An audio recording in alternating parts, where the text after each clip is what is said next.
Assalamualaikum warahmatullahi wabarakatuh.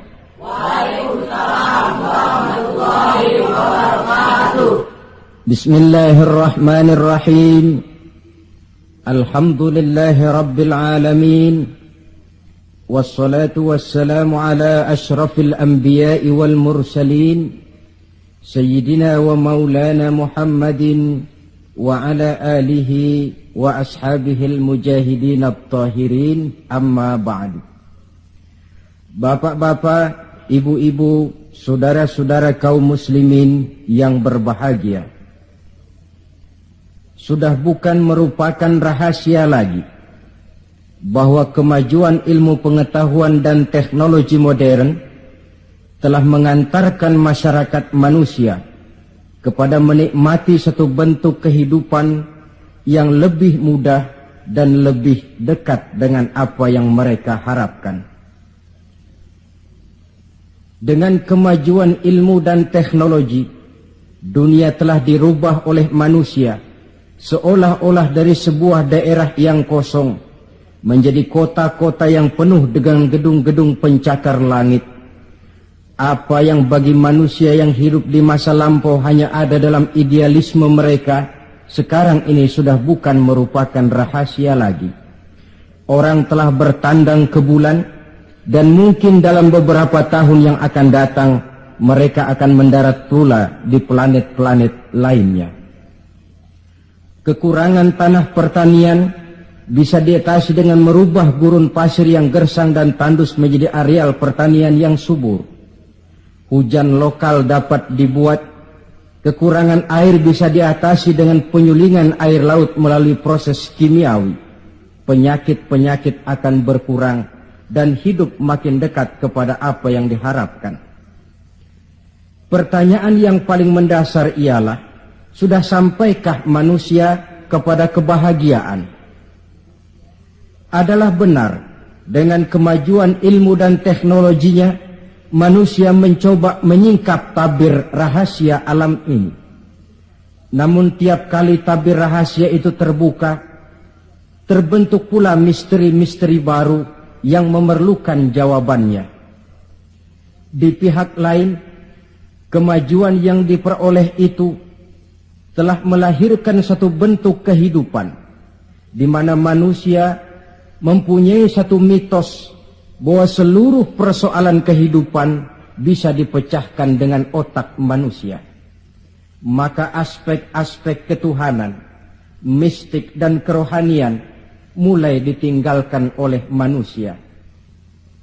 Saudara-saudara kaum muslimin yang berbahagia, maka sebagai efek dari kemajuan ilmu dan teknologi itu, kita melihat lahirnya kelompok-kelompok manusia yang otaknya penuh berisi ilmu pengetahuan modern, tapi jiwanya kosong dan hampa, merasa tidak puas dengan ini dan itu, walaupun hidup sudah serba ada dan serba cukup. Akibat lainnya ialah kerusakan terhadap alam. Kita maklum, manusia memulai orientasinya dengan tunduk kepada alam. Pada proses selanjutnya, manusia mulai mengadakan adaptasi, penyesuaian diri dengan alam. Dan selanjutnya, manusia mulai mengadakan eksplorasi, penundukan kepada alam, memanfaatkan alam untuk menunjang kebahagiaan yang mereka dambakan.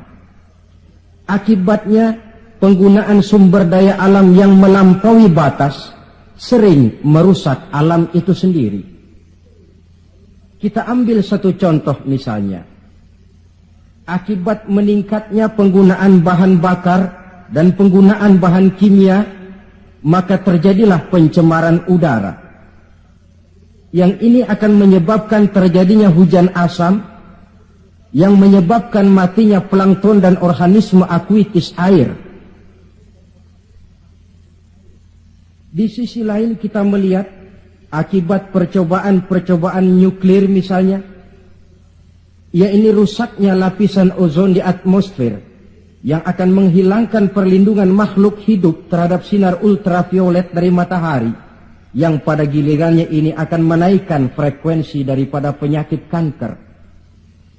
Ketidakseimbangan alam sering timbul sebagai dampak dari penggunaan sumber daya alam yang berlebihan. Akibatnya akan kembali kepada manusia itu sendiri. Alam memang tidak selalu ramah, memberikan begitu saja apa yang dibutuhkan oleh manusia. Tetapi alam juga bisa kejam kalau sumber daya yang dimilikinya dikuras secara berlebihan tanpa memperhatikan keseimbangan yang ada di dalamnya. Oleh karena itu, marilah kita mencoba melihat gejala-gejala alam yang sering kita dapati di dalam kehidupan ini. Alam merupakan ayat Allah, ayat yang tercipta oleh Allah. Manusia memang diperintahkan untuk memanfaatkan apa yang bisa dimanfaatkan dari alam ini, tetapi dengan tetap menjaga keseimbangan yang tidak akan menimbulkan dampak negatif bagi kehidupan manusia itu sendiri. Gejala alam sering tidak bisa dianalisa, tidak bisa dideteksi oleh kemajuan teknologi yang serba canggih ini. Bulan-bulan terakhir ini, gejala-gejala alam ini sering menimbulkan hal-hal yang lazimnya kita namakan dengan musibah. Gempa bumi di Tarutung yang belum selesai itu diatasi, menyusul dengan tanah longsor di Padang Panjang. Belum selesai tanah longsor diatasi orang, Bengkulu dihantam banjir, puluhan jiwa hanyut tanpa nyawa. Belum lagi bencana alam ini selesai, kebakaran pun timbul di mana-mana. Gejala apa semua ini? Ilmuwan mungkin akan menjawab, oh, kalau terjadi gempa bumi itu gejala alamiah, biasa proses pergeseran kulit bumi. Kalau ada tanah longsor, oh itu karena memang karakter tanahnya yang labil. Salah manusia kenapa tinggal di situ. Mungkin merupakan gejala alamiah, kata para ilmuwan. Mungkin proses pergeseran kulit bumi, kata ahli geologi. Mungkin karakter tanahnya yang memang labil, kata orang yang ahli tanah. Mungkin karena alam sudah bosan bersahabat dengan manusia, kata Ebit. Kalau tidak percaya, silahkan tanya kepada rumput yang bergoyang. Mungkin. Tetapi pada pertemuan kali ini, saya ingin mengajak kita semua untuk melihatnya dengan kacamata agama. Saya katakan tadi bahwa gejala alamiah sering tidak bisa dideteksi oleh ilmu dan teknologi modern. Berbagai macam analisa, berbagai macam kesimpulan diambil orang setelah terjadinya bencana. Sebelum terjadinya bencana tidak ada orang bicara soal itu. Sebelum Tarutung dilanda gempa tidak ada orang cerita macam-macam. Sebelum Padang Panjang dihantam longsor tidak ada analisa orang tentang karakter tanah yang labil. Setelah banjir terjadi, gempa melanda, topan bertiup, barulah analisa pun bermacam-macam. Maka pada kesempatan ini kita akan melihat gejala ini dengan kacamata agama. Menurut agama, apapun yang menimpa kita lazimnya dinamakan musibah. Musibah ialah ma asaban nasu min khairin aw syarrin. Apapun saja yang menimpa manusia, baik itu merupakan hal-hal yang positif ataupun yang negatif, itu dinamakan musibah. Sesuatu yang menimpa manusia. Tapi dalam proses penggunaannya kemudian, musibah ini lebih ditujukan kepada hal-hal yang sifatnya negatif dan tidak diharapkan oleh manusia. Saudara-saudara kaum muslimin, musibah yang datang menimpa manusia itu bisa merupakan tiga kemungkinan. Kemungkinan pertama sebagai ujian. Kemungkinan yang kedua merupakan teguran. Dan kemungkinan yang ketiga bisa juga merupakan azab. Jadi kalau datang musibah menimpa kita, hal pertama yang harus kita teliti, ini ujian atau teguran atau merupakan azab. Kalau musibah itu menimpa orang-orang yang beriman, petani yang rajin sujud tapi sawahnya dihantam wereng, peladang yang rajin beribadah tapi kebun jambunya dimakan ulat misalnya, itu merupakan ujian. Sebaliknya, seorang mukmin yang gemar melakukan dosa lalu mendapat musibah, itu merupakan teguran agar dia kembali ke jalan yang benar. Sedangkan kalau orang kafir yang mendapat musibah, itu merupakan azab pada kehidupan di dunia ini. Syukurlah kalau musibah yang menimpa kita merupakan ujian. Sebab musibah yang merupakan ujian ini, jikalau kita jalani dengan lapang dada, tetap bertawakal kepada Allah, akan memberikan pahala kepada kita. Apa saja musibah yang merupakan ujian itu? Dalam surah Al-Baqarah ayat 155, Allah subhanahu wa ta'ala menjelaskan, A'udzu billahi minasyaitonir rajim. وَلَنَبْلُوَنَّكُمْ بِشَيْءٍ مِّنَ الْخَوْفِ وَالْجُوعِ وَنَقْصٍ مِّنَ الْأَمْوَالِ وَالْأَنْفُسِ وَالثَّمَرَاتِ. Dan pasti, kata Allah, ada lamu taukid di sini, dan pasti kami akan menguji kamu. Dengan apa? Bisyai'im minal khauf, dengan sebagian kecil dari rasa takut. Rasa takut yang tidak beralasan itu merupakan musibah. Musibah yang ujian buat orang-orang yang beriman. Kadang dalam hidup ini kita dihinggapi rasa takut. Yang kaya takut jatuh miskin. Yang berpangkat berkedudukan tinggi takut kalau jatuh lagi. Takut pensiun. Takut, dan paling akhir takut mati. Bisyai'im minal khauf, kami coba, kami uji kamu dengan sebagian kecil daripada rasa takut.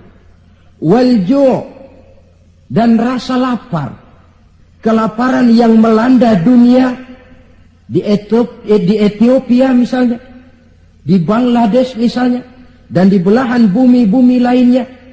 Timbul pertanyaan, di negara-negara komunis itu jelas orangnya tidak bertuhan semua. Tapi jarang yang kedengaran kelaparan. Apa ini? Inilah ujian buat orang-orang yang beriman. Sebagian kecil dari rasa takut dan rasa lapar. Wa naqsim minal amwal, kekurangan harta. Entah kemalingan, entah kebakaran, entah banjir yang menyebabkan rusaknya harta benda, wasamarat, dan kekurangan buah-buahan, panen tidak jadi, musim panas berkepanjangan, orang ngamuk, ulat melanda. Ini merupakan musibah yang ujian. Menghadapi ujian semacam ini, Allah menjelaskan dalam kalimat berikutnya, wabasyiris sabirin, dan gembirakanlah orang-orang yang sabar menghadapi ujian tadi itu. Siapa sih orang yang sabar itu?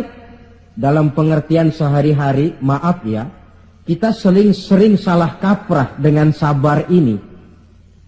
Menurut kita yang namanya sabar itu orang yang diem, ayem, nggelenggem, gak macem-macem, itu kita sebut sabar. Sudah ketahuan gak salah apa-apa, kepalanya ditampar orang, kelepah. Diem aja. Temennya bilang, sampean gak salah ditampar kok diem. Saya lagi sabar. Oh, saya kira sabar yang begini ini sabar yang salah pasang. Siapa sih orang yang sabar ini? Ayat selanjutnya menjelaskan, ini yang disebut tafsirul ayat bil ayat. Ayat mentafsirkan ayat. Siapa orang yang sabar itu? Alladzina iza asabathum musibah qalu inna lillahi wa inna ilaihi raji'un. Orang yang sabar ialah orang yang kalau mereka kena musibah, mendapat kesulitan, kesukaran, mereka sadar kembali kepada prinsip inna lillahi wa inna ilaihi raji'un. Sesungguhnya kami berasal dari Allah dan sesungguhnya kami akan kembali kepada Allah. Bukan ucapannya, tapi penghayatannya yang terpenting dalam kehidupan. Kalau ini yang jadi basis kehidupan, rasa takut tidak perlu ada dalam hidup ini. Walaupun kekurangan harta, kekurangan buah-buahan, kena musibah lapar, tidak perlu ada rasa takut. Kenapa? Kita sadar segalanya datang dari Allah, akan kembali menghadap Allah. Kalau kita punya jabatan tinggi, tidak takut diberhentikan, tidak takut pensiun. Kenapa? Sadar. Dulu pun waktu saya lahir ke dunia, saya enggak bawa jabatan apa-apa. Kalau sekarang harus pensiun atau diberhentikan, inna lillah wa inna ilaihi raji'un. Terlahir pun ke alam ini, tidak ada saya menyandang pangkat. Kan tidak ada bayi lahir di pundaknya lalu jadi kopral. Tidak ada. Inna lillah wa inna ilaihi raji'un. Kalau satu saat dia kehilangan harta yang dicintainya, dia sadar lalu kembali. Dulu pun ketika lahir ke alam ini, tidak ada harta yang saya bawa, telanjang saya lahir ke alam ini. Ini namanya filsafat kehidupan yang paling mendasar. Segalanya datang dari Allah, segalanya akan kembali kepada Allah. Tanpa kesadaran ke arah itu, boleh jadi perasaan takut akan merajai hati kita. Si kaya takut miskin, si pangkat takut jatuh rendah ke bawah, dan selanjutnya, dan selanjutnya. Tapi orang yang sadar segalanya datang dari Allah, segalanya akan kembali kepada Allah, apa yang perlu dirisaukan? Apa yang perlu ditakutkan? Karena basis kehidupannya, dia pasrah. Segala yang saya punya, segala yang saya miliki dalam kehidupan ini, cuma titipan dari Allah. Kembali semuanya menghadap kepada Allah. Ma'asyiral muslimin rahimakumullah. Itulah sebabnya seorang muslim setiap mendapat musibah, dia harus mengucapkan inna lillah wa inna ilaihi raji'un. Jangan macam kita ini inna lillahinya kalau ada orang mati saja. Sampai dulu dalam satu pengajian, seorang kiai tanya santrinya, kemana si fulan tidak datang? Kata temannya, si fulan sakit kiai. Kata kiai, inna lillah wa inna ilaihi raji'un. Temannya nyaut, kiai belum mati dia. Loh, kata kiai, sakit itu kan musibah. Setiap terkena musibah, orang dianjurkan, disunahkan mengucapkan inna lillahi wa inna ilaihi raji'un. Jadi bukan cuma ucapan bibir yang tidak berakar ke hati, tetapi ucapan bibir yang berakar ke hati lalu diterjemahkan dalam kehidupan. Segalanya datang dari Allah, segalanya pun akan kembali kepada Allah. Marilah kita lihat dalam kehidupan, akibat tidak sadarnya orang kepada innalillahi, gejalanya dalam kehidupan modern ini kan bisa kita lihat. Berapa banyak orang-orang yang tadinya sudah adil, berjuang hendak menegakkan keadilan, tapi di tengah jalan dia bisa berbalik menjadi orang yang justru menginjak-injak keadilan. Berapa banyak orang-orang yang tadinya sudah benar, ingin memperjuangkan kebenaran, di tengah jalan berbalik menjadi orang yang hanya mau benar sendirian, walaupun tidak benar bagi orang lain. Dan berapa banyak orang-orang yang tadinya sudah rela mengorbankan kepentingan pribadi demi kepentingan orang banyak, tapi di tengah jalan dia berbalik menjadi orang yang tidak segan-segan mengorbankan kepentingan orang banyak demi kepentingan pribadi, keluarga, dan golongannya saja. Tepat benar sindiran Allah dalam satu ayat, wa iza massal insana durru da'ana li jambihi au qa'idan au qa'ibah. Apabila manusia sedang ditimpa oleh kesulitan, mereka berdoa kepada kami, mohon agar kesulitannya diangkat oleh Allah. Doa itu diucapkannya dalam keadaan berdiri, pada waktu berbaring, dalam segala posisi, mohon kepada Allah. Falamma kasyafna anhu durrahu, tapi manakala kesulitan yang menimpa mereka sudah kami angkat, kami hilangkan, marra ka'allam yad'una ila durrin massahu, mereka berjalan dengan sombongnya, seolah-olah belum pernah minta tolong kepada kami sebelumnya. Ini gejala manusia sekarang. Kalau kepepet, ya Allah. Dihantam banjir, Allah. Ada kebakaran, Allah. Kena bumi gempa, Allah. Dalam keadaan normal, Allah pun dicampakkan dalam kehidupannya. Na'udzubillah, summa na'udzubillah. Saudara-saudara kaum muslimin yang berbahagia, di zaman Rasulullah sallallahu alaihi wasallam ada seorang sahabat bernama Sa'labah bin Hatib al-Ansari.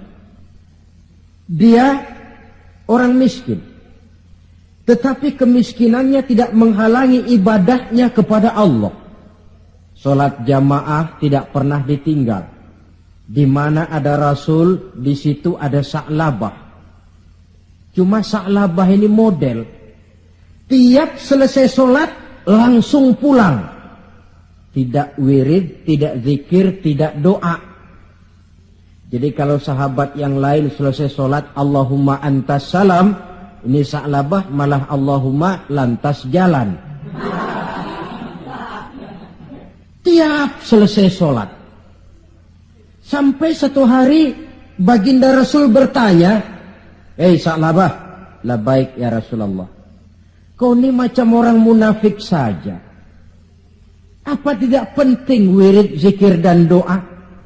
Apa tidak betah kau di masjid?"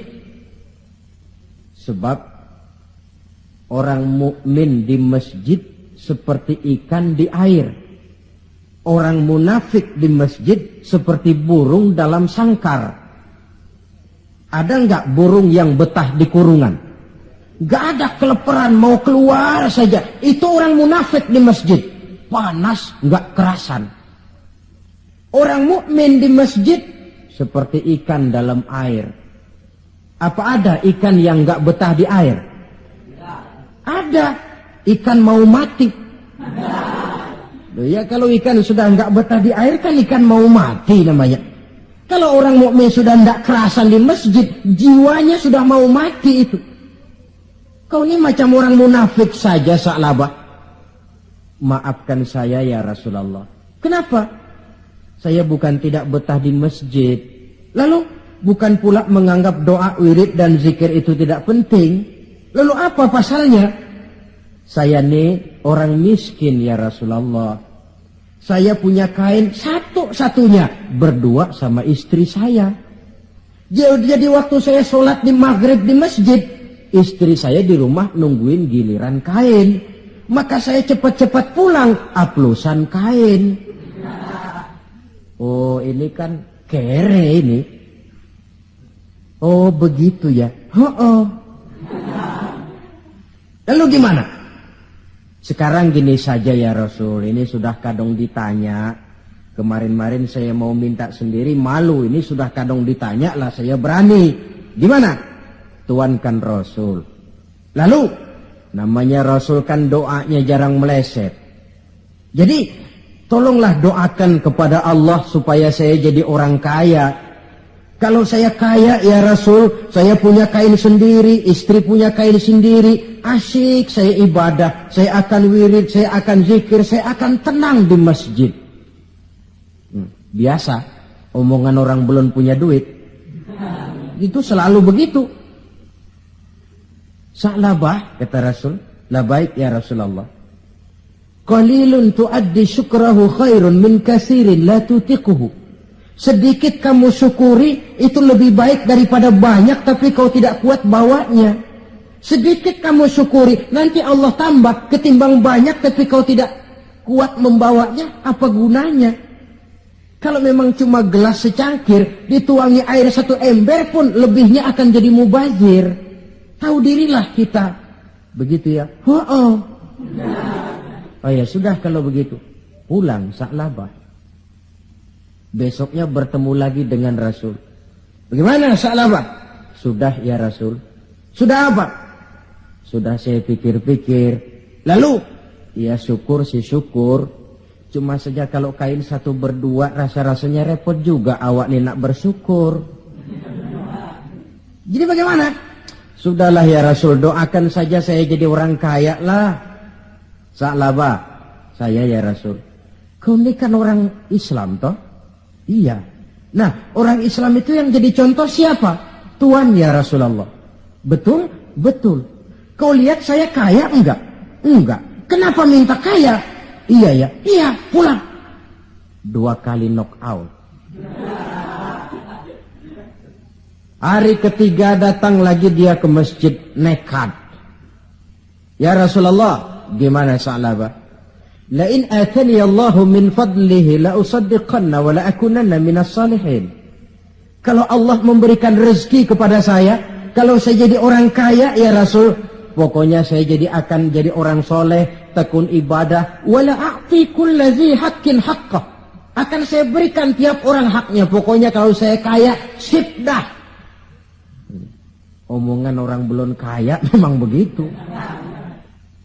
Saudara-saudara, kata Rasul, Sa'labah yang benar. Benar. Yakin? Yakin. Janji ya? Janji. Mari saya baiat. Selesai baiat didoakan oleh baginda Rasul. Allahumma rzuq Sa'labah. Ya Allah berikan rezeki kepada Sa'labah. Selesai didoakan, Sa'labah dihadiahkan seekor kambing oleh baginda Rasul. Kambing perempuan, sedang hamil. Malah nggak ada suaminya lagi. Ya nggak apa-apa kambing. Saya ini cerita kambing. Kambingnya hamil nggak ada suaminya. Kambing. Yang orang jangan tersinggung loh. Saya ngomong kambing. Sa'labah, kau bawa pulang kambing ini. Kau pelihara. Mudah-mudahan membawa berkah. Baik ya Rasul. Dibawa pulangnya kambing itu. Dirawatnya baik-baik. Lalu lahiran kambing itu. 1 jadi 2. 2 jadi 3. 3 lahir lagi jadi 5. 5 jadi 7, 7 jadi 10, 10 jadi 15. Makin lama makin banyak kambingnya, makin sibuk. Datang sholat mulai terlambat. Kalau tadinya belum azan sudah datang ke masjid, sekarang sudah qomat baru nongol. Lambat laun sholat 5 waktu tidak kelihatan di masjid, kelihatan cuma Jumat saja. Itu pun kalau khatib sudah naik mimbar dia baru datang. Rasul bertanya, kemana Sa'labah? Sibuk ya Rasul, kambingnya makin banyak sekarang, ngembalaknya keluar kota. Ya wailah Sa'labah. Aduh, kasihan Sa'labah. Aduh, celaka Sa'labah. Sampai Jumat pun tidak kelihatan di masjid. Kelihatan paling-paling cuma Idul Fitri sama Idul Adha. Sholat tahunan. Nah, kemudian sampai waktunya di mana umat Islam diwajibkan membayar zakat. Rasul mengutus utusan, datangi Sa'labah, minta zakatnya. Ketika didatangi ini, Sa'labah berkata, ma hadhihi illal jizyah. Ini jizyah. Saya tidak wajib zakat. 2 kali sampai 3 kali. Dia tidak mau bayar zakatnya. Kata Rasul, cukup. Jangan didatangi lagi. Kemudian turunlah ayat wa minhum man ahadallaha la in atani Allahu min fadlihi la usaddiqanna wa la akunanna minas salihin. Di antara mereka ada yang berjanji kepada Allah kalau diberikan rezeki akan bersedekah dan akan jadi orang baik-baik. Tapi setelah diberikan rezeki mereka berpaling dan lupa dengan janjinya. Ayat ini disampaikan orang kepada Sa'labah. Sa'labah baru saja turun ayat bunyinya begini-begini. Rasanya ayatnya nyindir sampean ini. Ah, enggak ah. Habis siapa lagi yang punya mental macam ini? Dia sadar. Cepat-cepat dia datang menghadap baginda Nabi. Hendak bayar zakat. Kata Rasul, cukup Sa'labah. 3 kali utusanku datang, kau tidak mau bayar, sekarang bawa pulang lagi. Sampai Rasul wafat. Akhirnya Sa'labah mengalami kebangkrutan di zaman Sayyidina Utsman bin Affan. Tengoklah riwayat Sa'labah ini.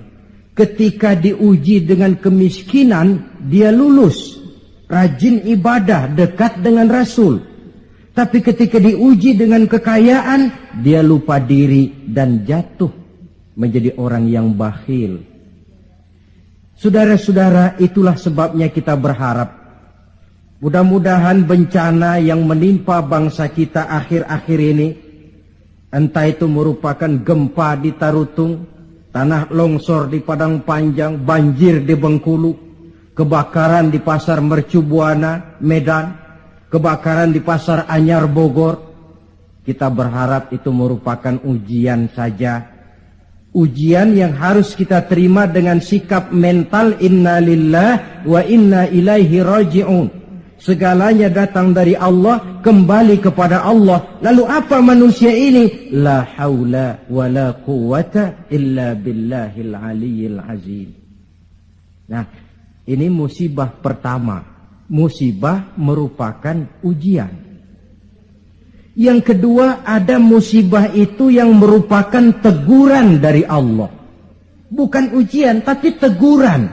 Wong namanya ditegur, tentu karena orang lalai, lupa diri, lengah, sehingga perlu ditegur.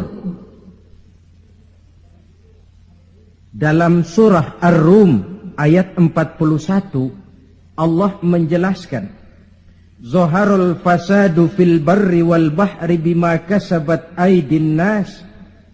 Telah bertebaran kerusakan di daratan dan di lautan dari sebab ulah tangan-tangan manusia. Liyuziqahum ba'dallazi 'amilu la'allahum yarji'un. Agar Allah memberikan kepada mereka sebagian daripada balasan akibat ulah tangan mereka sendiri. Mudah-mudahan dengan balasan dan teguran-teguran ini mereka kembali sadar, ingat diri dan bertaubat kepada Allah Subhanahu wa ta'ala. Telah bertebaran kerusakan di daratan dan di lautan dari sebab ulah tingkah pola tangan manusia.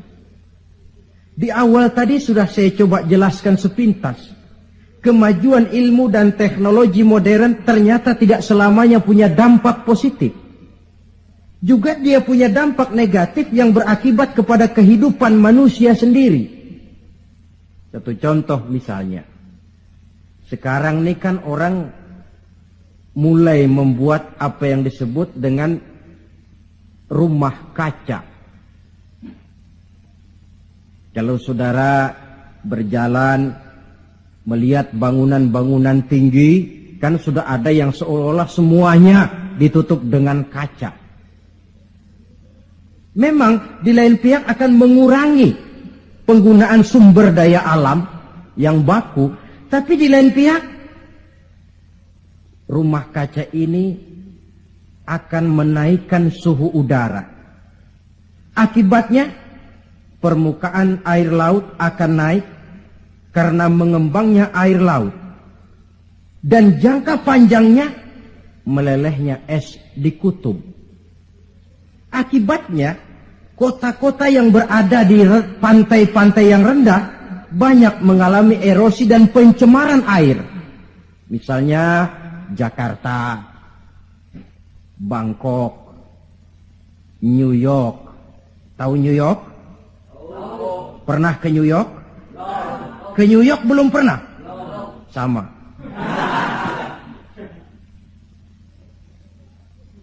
Lalu percobaan nuklir, taruh kata di bawah tanah, tapi efek negatifnya tadi saya katakan, rusaknya lapisan ozon di atmosfer sana, di daerah Antartika, yang akan menghilangkan perlindungan makhluk hidup terhadap sinar ultraviolet dari matahari. Akibatnya frekuensi penyakit kanker makin meningkat. Keperluan akan bahan bakar menyebabkan manusia menebangi hutan semrawut. Erosi timbul. banjir melanda. Di lain pihak gurun-gurun Sahara makin meluas. Sedangkan dunia, bumi yang kita tinggali ini bukan satu wujud yang tanpa batas. Bertebaran kerusakan di daratan dan di lautan akibat ulah tangan-tangan manusia sendiri. Kemajuan ilmu dan teknologi modern yang mengabaikan proses keseimbangan alam. Sunnatullah kata kita orang beragama. Hukum alam kata orang sekuler. Natural of law katanya, bahasa kerennya. Akibatnya manusia sendiri yang merasakannya. Maka musibah-musibah yang datang ini teguran. Manusia, jangan terlalu mengeruk sumber daya alam. Hai manusia, sadar bahwa kemampuanmu terbatas. Hai manusia, ilmu dan teknologi itu merupakan sedikit sekali dari ilmunya Allah. Tidak wajar lalu meloncat menjadi angkuh dan sombong karena temuan-temuan yang didapatinya di dalam penelaahan ilmiahnya. Ini bencana musibah yang merupakan teguran. Atau di dalam satu masyarakat yang maksiatnya merajalela. Yang ma'ruf jalan, tapi yang munkar juga jalan. Artinya 50-50. Majelis taklim ramai, majelis judi pun makmur. Pondok pesantren hidup, tapi juga tempat-tempat maksiat berjalan. Keseimbangan ini memerlukan teguran. Dan teguran itu sesungguhnya tidak hanya dalam bentuk bencana alam, tapi juga secara pribadi yang ada dalam diri kita. Kalau kulit mulai keriput, teguran itu, awas kereta mau berangkat. Jangan tua-tua keladi nak, makin tua makin menjadi. Sadarlah diri. Kalau uban sudah bertabur, kalau pandangan sudah lamur, kalau pendengaran sudah kabur, kalau makan pun cuma kuat makan bubur, tandalah tuh sudah dekat ke lubang. Awas kereta mau berangkat. Teguran yang datang menimpa diri dalam bentuk yang luas yang merupakan bencana alam, musibah dan sebagainya.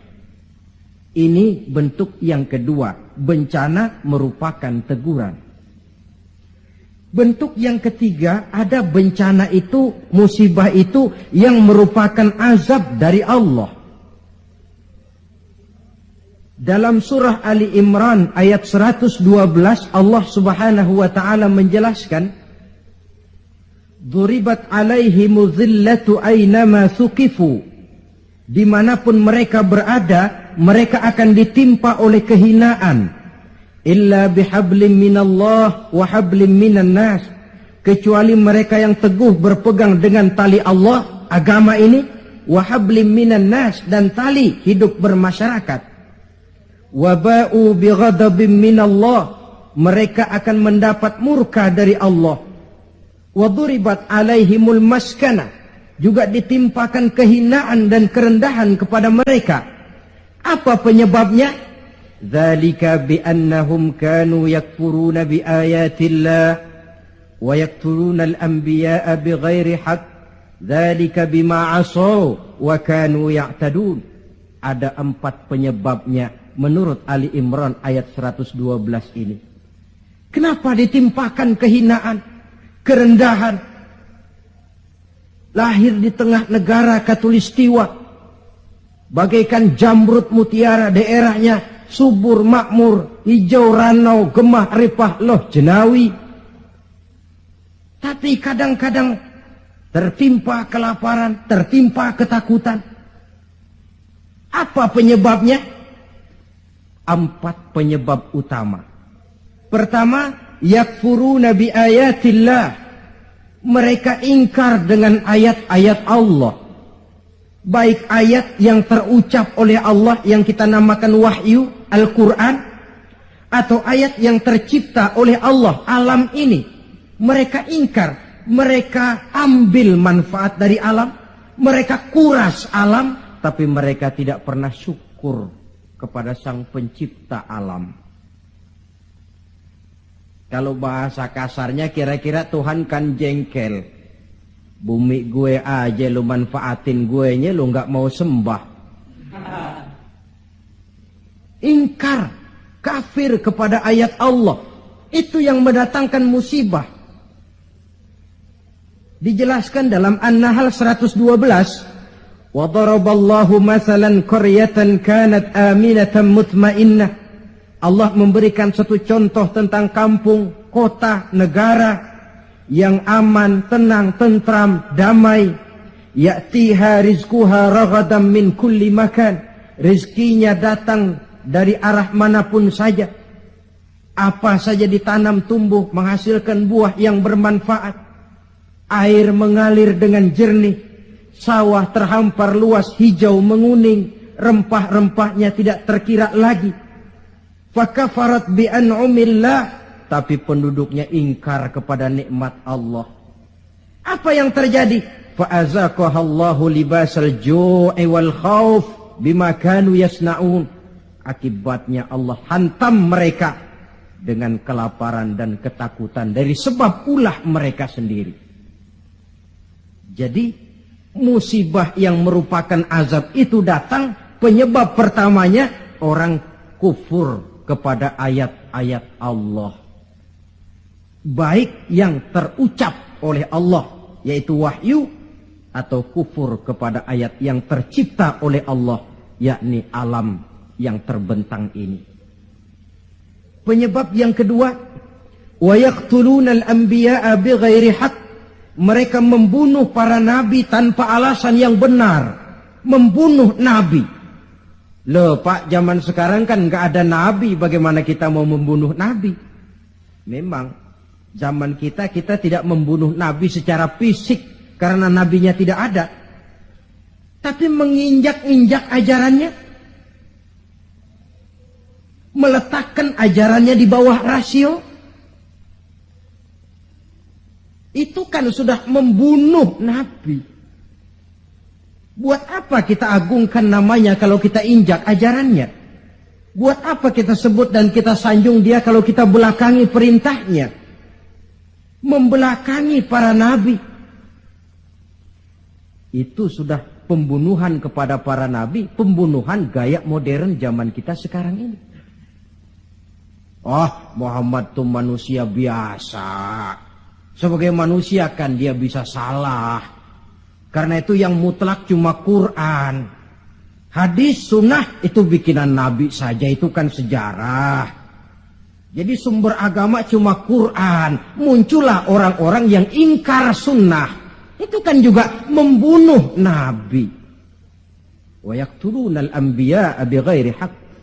Sebab yang kedua.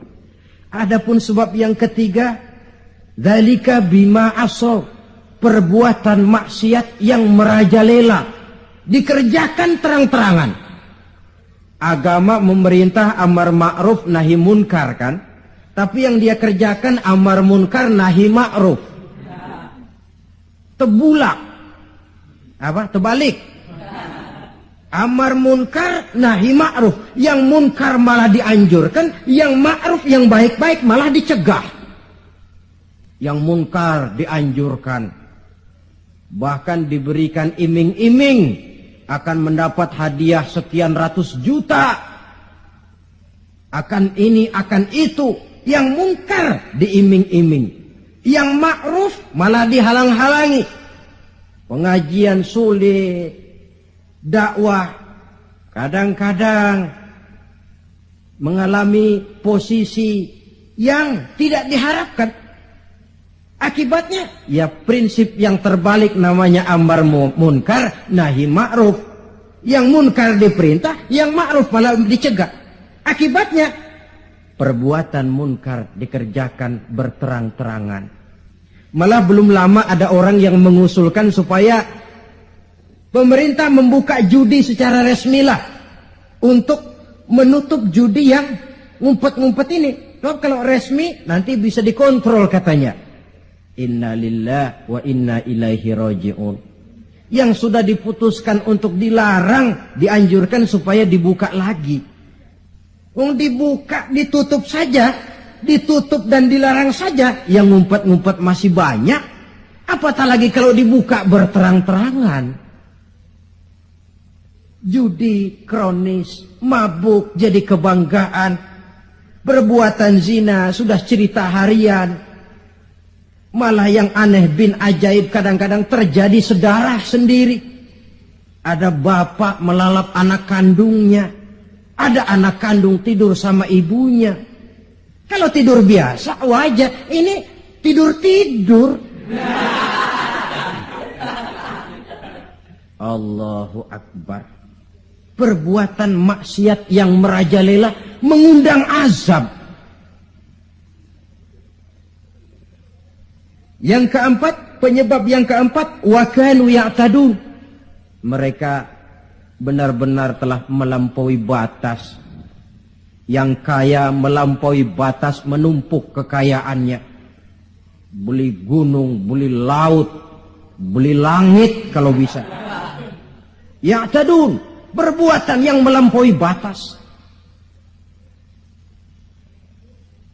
Nah, yang kita khawatir, kalau musibah yang menimpa ini merupakan azab, tinggal kita introspeksi dan mawas diri saja.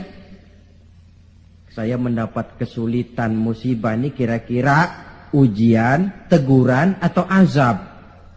Kalau musibah menimpa orang kafir, azab. Kalau dia menimpa orang baik-baik, ujian. Kalau dia menimpa orang baik yang berbuat dosa, teguran. Jadi jangan kita sholat saja tidak pernah, puasa tidak pernah, dapat musibah lalu bilang saya lagi diuji oleh Tuhan. Bukan diuji, itu lagi dikasih perskot.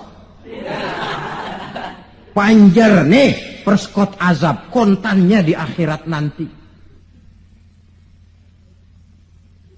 Saudara-saudara kaum muslimin yang berbahagia.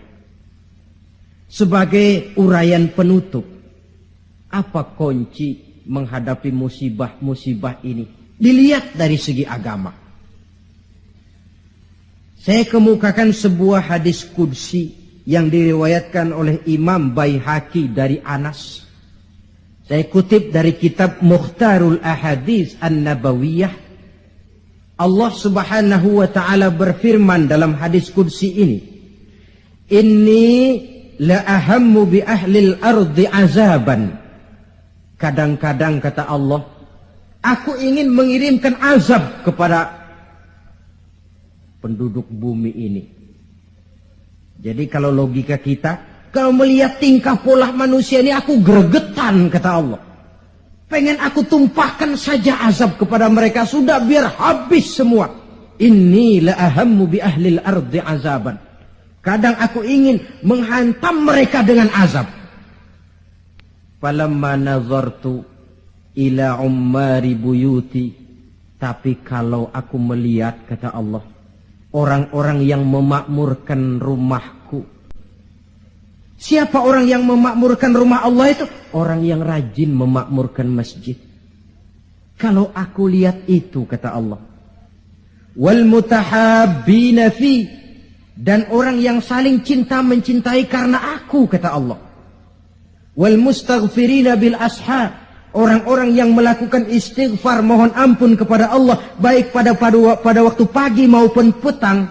Suripat saraftu azabi anhum, aku angkat azabku dari mereka. Jadi rupanya ini yang meredam murka Allah itu. Allah sih maunya numpahkan azab, tapi begitu Allah melihat orang yang tekun memakmurkan masjid, rajin sujud, menghidupkan dakwah di masjid, orang yang saling kasih mengasihi karena Allah, orang yang mohon ampun di waktu pagi dan petang, azab itu, keinginan menyampaikan azab, aku tarik kembali, kata Allah. Jadi apa obat pertama? Makmurkan masjid. Jangan sebaliknya. Kalau orang sudah lebih penuh ke gedung bioskop daripada ke masjid, Kalau orang sudah lebih menyukai hidup berfoya-foya ketimbang membantu fakir miskin, yatim piatu dan orang-orang tidak mampu. Kalau koran sudah jadi bacaan wajib sementara Quran cuma sekedar hiasan rak di rumah, tidak ada lagi nanti yang dipandang-pandang Allah. Wal mutahabbina fi, orang yang cinta mencintai karena Allah. Wal mustaghfirina bil ashar, orang yang memohon ampun pada waktu siang dan malam, sore dan pagi. Ini yang meredam murka Allah. Jadi di antara yang harus kita lakukan di dalam memohon kepada Allah agar bencana musibah ini berkurang, apa jalannya? Salah satu di antaranya, pertama memakmurkan masjid. Yang kedua, kalau ngambil istilah yang lagi ngepop, memasyarakatkan istighfar dan mengistighfarkan masyarakat. Jangan cuma olahraga saja di masyarakat. Istighfar. Satu contoh pengalaman. Beberapa waktu yang lalu kan Gunung Galunggung meletus toh. Meletus apa meletus? Meletus. Di kaki Gunung Galunggung, di desa yang namanya Kikisik, tinggal seorang ajengan, kiai kalau di Jakarta bilang, Ajengan Syadili. Beliau belum lama meninggal dunia. Orang lain pindah, beliau tenang saja di situ. Pesantren, masjid, komplek perumahan. Saya pernah berziarah ke tempat beliau pada saat gunung sedang aktif, meletus. Saya tanya, Ajengan, apa ndak kepengen hijrah? Hijrah? Iya. Saya malah menganjurkan, kata beliau. Tapi hijrah yang saya anjurkan itu pindah dari maksiat kepada taat. Pindah dari jauh kepada Allah menjadi dekat dengannya. Pindah dari menentang Allah menjadi taat kepadanya. Pindah dari malas ibadah menjadi rajin ibadah. Hanya dengan hijrah macam ini insya Allah Galunggung reda. Sebab siapa sangka dia bakal meletus. Tidak diawasi. Tidak masuk gunung yang frekuensinya itu membahayakan dalam waktu singkat seperti Anak Krakatau atau Merapi. Tahu-tahu meletus. Dan letusannya cukup lama, memakan waktu 1 bulan lebih.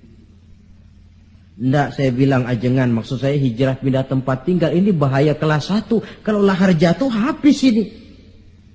Lalu beliau membacakan satu ayat yang saya tercenung.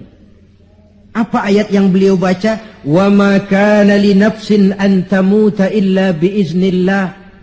Tidak ada orang akan mati kalau bukan dengan izin Allah. Biar saya tetap di sini, kalau Allah tidak izinkan saya mati, insya Allah saya selamat. Lantaran yang ngomong kiai, ahli ibadah, saya setuju. Tapi kalau yang ngomong okem, biar saya di sini, kalau Allah nggak izinkan kan saya selamat. Alah, jangan bertingkah lah, pindah aja. Kita ini kan kadang-kadang tidak melihat makom ya, kedudukan di sisi Allah. Orang lain baca ini bisa begini ya, orang lain kiai, kita yang bukan kiai. Lalu mau ikut-ikutan. Nabi Ibrahim masuk ke api. Lalu ada ayat, ya narukuni bardan wassalaman ala Ibrahim. Hei api dingin, kamu selamatkan Ibrahim. Nabi Ibrahim, ya selamat. Api dingin. Lalu kita masuk ke api baca ayat tadi, mateng.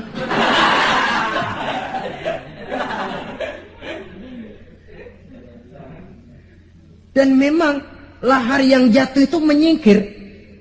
Rumah Pak Kiai itu dilewati saja oleh lahar, tidak masuk ke dalamnya. Ya Allah, saya teringat hadis qudsi ini. Orang yang tekun memakmurkan masjid, orang yang kasih mengasihi karena Allah, orang yang beristighfar di waktu pagi dan petang, di kala siang dan malam, di tengah maksiat melanda kehidupan, di kala orang lupa diri dan lupa daratan, hancur di meja judi, hanyut dalam botol-botol minuman keras, terlena di tempat-tempat pelacuran, dinina bobokkan oleh korupsi dan penyalahgunaan jabatan dan wewenang. dan segala macam perbuatan-perbuatan yang melampaui batas. Mereka yang tekun memakmurkan masjid, kasih mengasihi karena Allah, melaksanakan istighfar, mereka ini yang meredam murka Allah. Disadari atau tidak, kita hutang jasa kepada mereka ini. Kalau tidak lantaran mereka, habis sudah digulung bumi ini. Ini menurut janji Allah dalam hadis qudsi. Karena analisa yang kita pegang ini analisa agama. Saya tidak melihatnya dari analisa sosial, politik, kebudayaan, ekonomi. Tidak, memang di luar kemampuan saya. Disiplin agama mengajarkan kita begitu. Dengan kata lain, seharusnya kalau ada orang memakmurkan masjid, itu yang kita bantu. Kasih mengasihi karena Allah, itu yang kita dorong. Orang yang melaksanakan istighfar, itu yang kita dekati. Alhamdulillah ya, masih ada yang istighfar. Alhamdulillah ya, masih ada yang memakmurkan masjid. Jangan, alah orang gaek lah, orang tua kertu kerjanya cuma megang-megang tasbih saja. Apa sih bisanya? Cuma istighfar saja. Istighfar ini yang meredam murka Allah. Alah, kerjanya main di masjid mulu, taklim khutbah. Apa itu? Ini yang meredam murkanya Allah. Bahkan dalam hadis lain, laula suyukhun rukka wa bahaimun rutta. Kalau tidak karena orang tua yang rajin sujud, kalau tidak karena binatang melata yang mencari makan, kalau tidak karena bayi yang menyusui, la sabba alaihim azaban sabba. Akan aku timpakan azab kepada mereka sehebat-hebatnya. Bayi yang masih menyusui, yang masih bersih dari segala dosa, yang masih punya masa depan, orang-orang tua yang rajin sujud kepada Allah, ini peredam murkanya Allah. Jadi kesimpulan di antara resep mengatasi musibah akhir-akhir ini dari kacamata agama, pertama makmurkan masjid, yang kedua tumbuhkan saling kasih mengasihi karena Allah, yang ketiga memasyarakatkan istighfar dan mengistighfarkan masyarakat. Kaum muslimin, inilah saja yang kita bicarakan pada pertemuan kali ini. Semoga ada manfaatnya.